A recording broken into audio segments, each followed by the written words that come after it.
అందరికీ హాయ్. మీ పిల్లలకి టేస్టీగా హెల్తీగా ఏదైనా స్నాక్ రెసిపీ పెట్టాలనుకునే వాళ్ళకి చాకో రాగి మినీ కేక్ ఒక మంచి ఆప్షన్.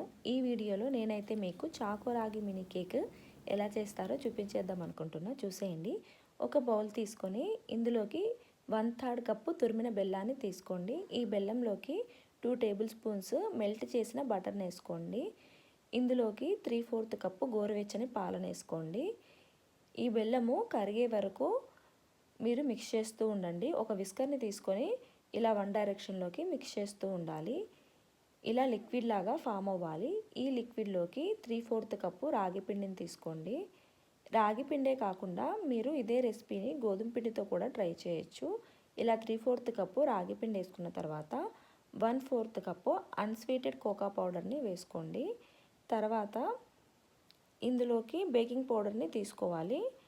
నేనైతే ఇక్కడ ఒక 1/2 టీ స్పూన్ బేకింగ్ పౌడర్ని వేసేసాను.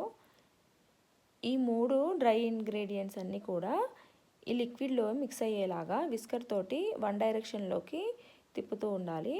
ఇలా మొత్తం మిక్స్ చేశాక మన బ్యాటర్ కన్సిస్టెన్సీ అనేది ఇలా ఉండాలి. అంటే ఇది దోసపిండిలాగా జారుడులాగా ఉండాలన్నమాట. మనము ఒక పొంగనాల ప్యాన్ని తీసుకొని దీంట్లోకి నూనెను కానీ నెయ్యిని కానీ వేసి స్ప్రెడ్ చేసేసుకోండి. ఇక్కడైతే నేను హెల్తీగా ఉంటుందని చెప్పి నెయ్యిని తీసుకున్నాను. నెయ్యిని దీనిపైన మొత్తం పోసేసి ఏదైనా టిష్యూ పేపర్ తోటి స్ప్రెడ్ చేసేసాలి. ఒక టిష్యూ పేపర్ తీసుకొని నెయ్యినంతా కూడా ఈ ప్యాన్కి స్ప్రెడ్ చేస్తూ ఉండాలి.